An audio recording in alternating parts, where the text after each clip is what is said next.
thought.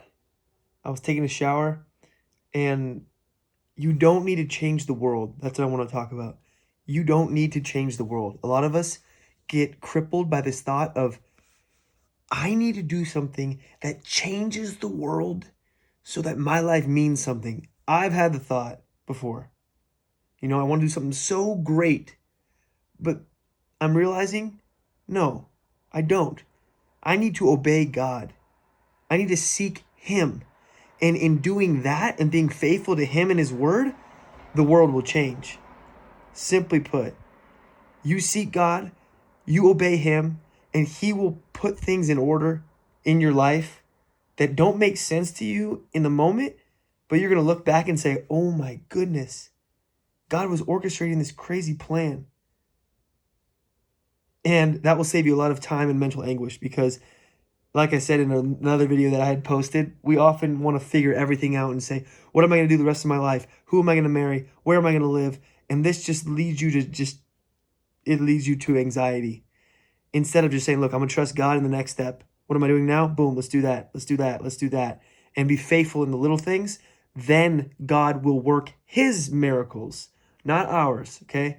The changing the world does not happen from our planning and our great ideas. It comes from it comes from people who submit themselves to God and obey His commands. So be that type of person. That's what I'm going to strive to be.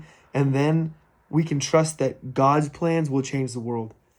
And I also wanted to say this, that He made us each unique in our talents, in our interests, and in the location that we were born, and in everything else, like the families that we have and all that, and the friends that we have and the education we received, for a reason.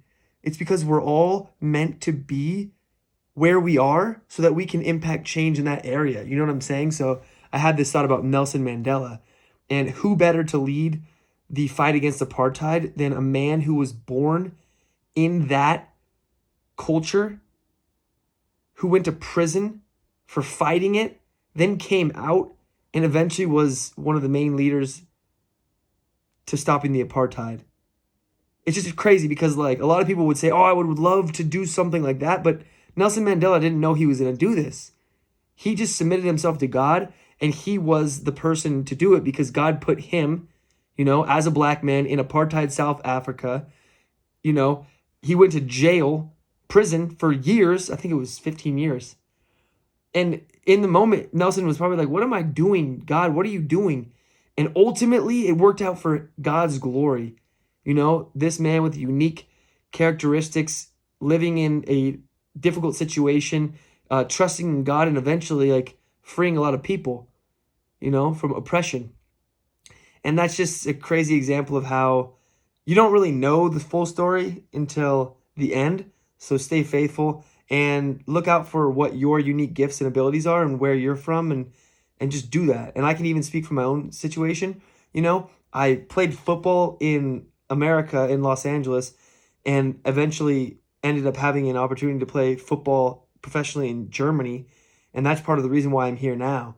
It's like my football in LA led me to football in Germany, which led me to make YouTube videos, which led me to be able to travel the world. And traveling was always a passion of mine way back when I was 10 years old, before YouTube even started.